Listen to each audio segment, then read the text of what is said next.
Okay, hi everyone. I wanted to just provide a brief summary of our major concepts from week 1 and 2.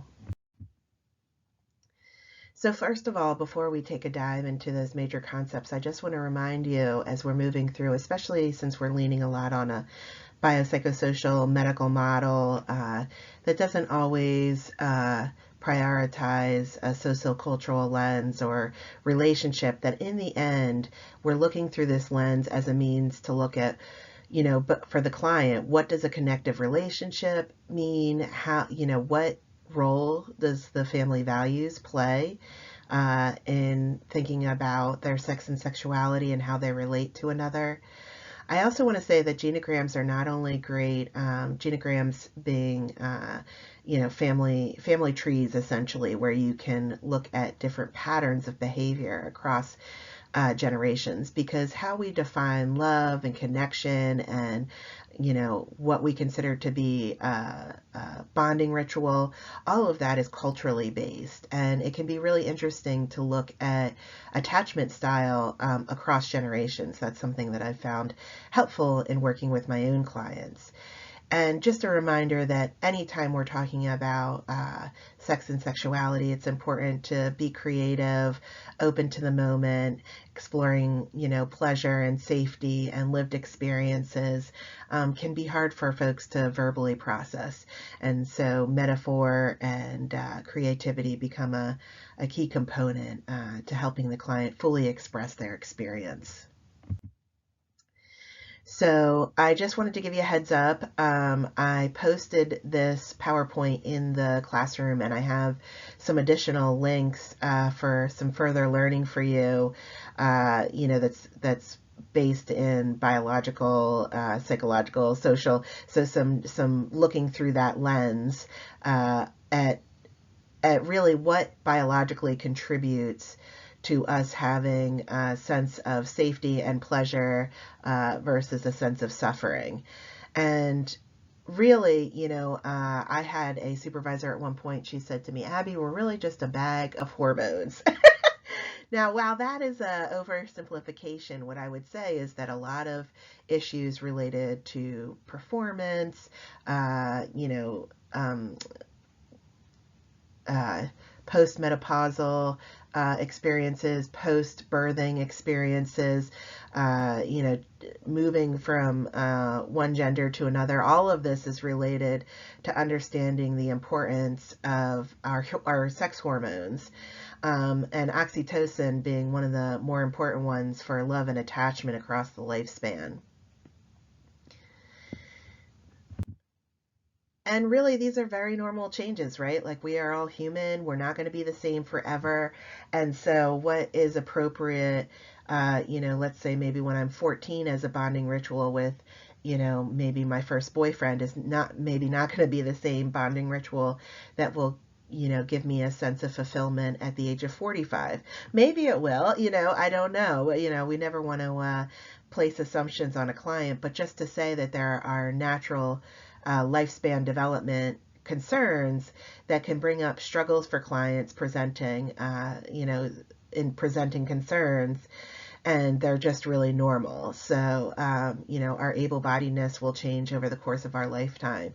Our hormones drastically change over the course of our lifetime, from, essentially, not having a lot of influence to having a ton at puberty, and then, we change again in a pretty major way in our 40s, and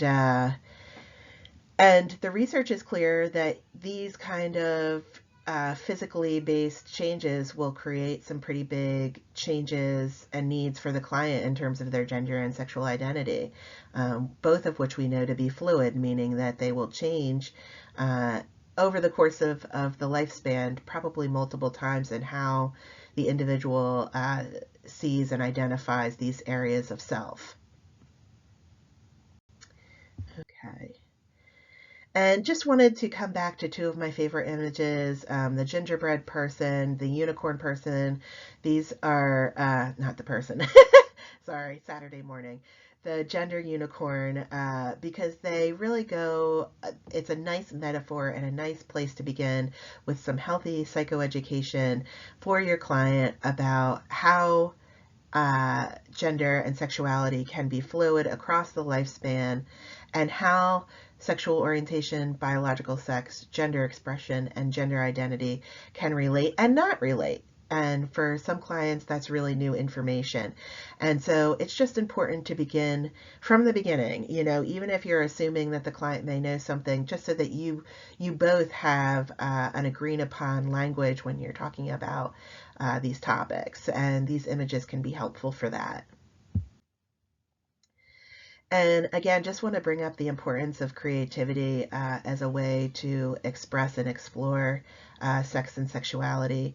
It can really be a way to highlight, what a sex positive perspective, one that sees sex and sexuality as a place of empowerment and not a taboo subject, and really just honoring the subjective experience of the client. There's so much. Media influences our expression of sexual identity, at times of gender, and it can be it can give you as a counselor and the client a medium to express the nuances that come in exploring identity. And there's lots of good examples online of different artists that have used different kinds of mediums, such as felt. I went to this wonderful conference where we explored our anatomy by making felt vulvas, was this workshop. But it just goes to show that, you can really find a place for folks to have a sense of empowerment and play versus shame or, judgment in thinking about what may be considered taboo topics for them. And also just wanted to highlight a couple of key ideas from our week 1 comparison of the ACA Code of Ethics and the ESACT Code of Conduct. In speaking with my my course lead, Cheyenne Carter, Dr. Cheyenne Carter, she's who runs the group here within the counseling department for students that might be interested in seeking out ASACT certification. And she was saying to me that, it's important for us to consider, why do you think that they named the document something different? So why is the ASACT Code of Conduct called a Code of Conduct versus a Code of Ethic? Something to reflect upon. And you can do sex therapy. I do sex therapy all the time. I am not a certified sex therapist. So why take this extra step to get certified? What might help you and your client in reflecting upon why this extra step towards certification might be important. So just a brief review of some major concepts to keep in mind as we're moving through the course and from weeks 1 and 2.